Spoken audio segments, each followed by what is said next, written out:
سلطنت عثمانیہ دنیا کی سب سے طویل عرصے تک قائم رہنے والی اسلامی سلطنتوں میں سے ایک تھی اور اس دور میں فلاحی نظام کو خصوصی اہمیت دی گئی تھی۔ عثمانی حکمرانوں نے عوامی بہبود، تعلیم، صحت اور رفاہ عامہ کے مختلف منصوبے متعارف کروائے جو آج بھی تاریخ میں نمایاں مقام رکھتے ہیں۔ سلطنت عثمانیہ کے فلاحی اور سماجی بہبود کے اقدامات میں چیریٹی سسٹم سب سے اہم تھا۔ عثمانیوں نے وقف کے ذریعے سماجی بہبود کے منصوبے قائم کیے۔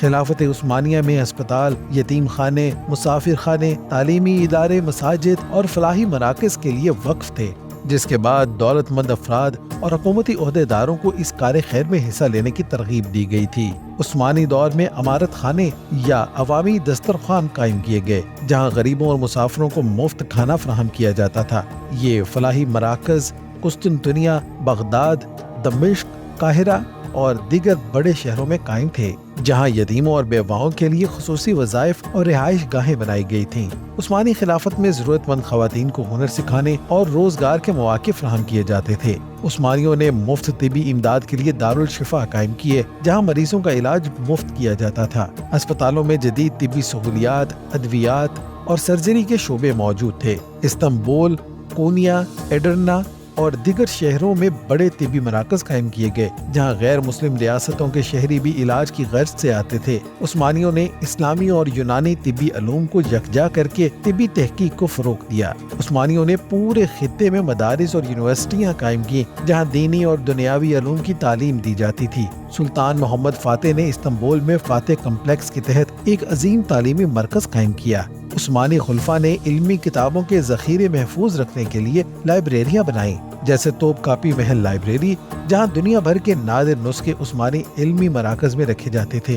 اس کے علاوہ مفت تعلیم اور رہائش کی سہولت فراہم کرنے کے لیے مساجد اور مدارس کے ساتھ ہاسٹل بھی بنائے گئے جہاں دور دراز سے آئے طلبہ قیام کرتے تھے۔ عثمانیوں نے شہروں میں پانی کی قلت دور کرنے کے لیے آبی ذخائر، کنویں اور نہریں تعمیر کی۔ استنبول میں ایکوڈکٹس کے ذریعے پانی کی فراہمی کا ایک مربوط نظام قائم کیا گیا۔ اس کے ساتھ ساتھ مسافروں اور تاجروں کی سہولت کے لیے سرائے تعمیر کیے گئے اور تجارتی راستوں کو بہتر بنانے کے لیے مضبوط سڑکوں اور پلوں کا جال بچھایا گیا۔ عثمانی دور کے آخر تک دنیا بجلی سے متعارف ہو چکی تھی۔ اسی دور میں استنبول، قاہرہ، دمشق اور دیگر بڑے شہروں میں اسٹریٹ لائٹس نصب کی گئیں۔ عثمانیوں نے شرعی اور عادلانہ قوانین نافذ کیے جہاں ہر شہری کو مساوی انصاف فراہم کیا جاتا تھا۔ عدالتوں میں مسلمانوں اور غیر مسلموں دونوں کے حقوق کا تحفظ کیا جاتا تھا۔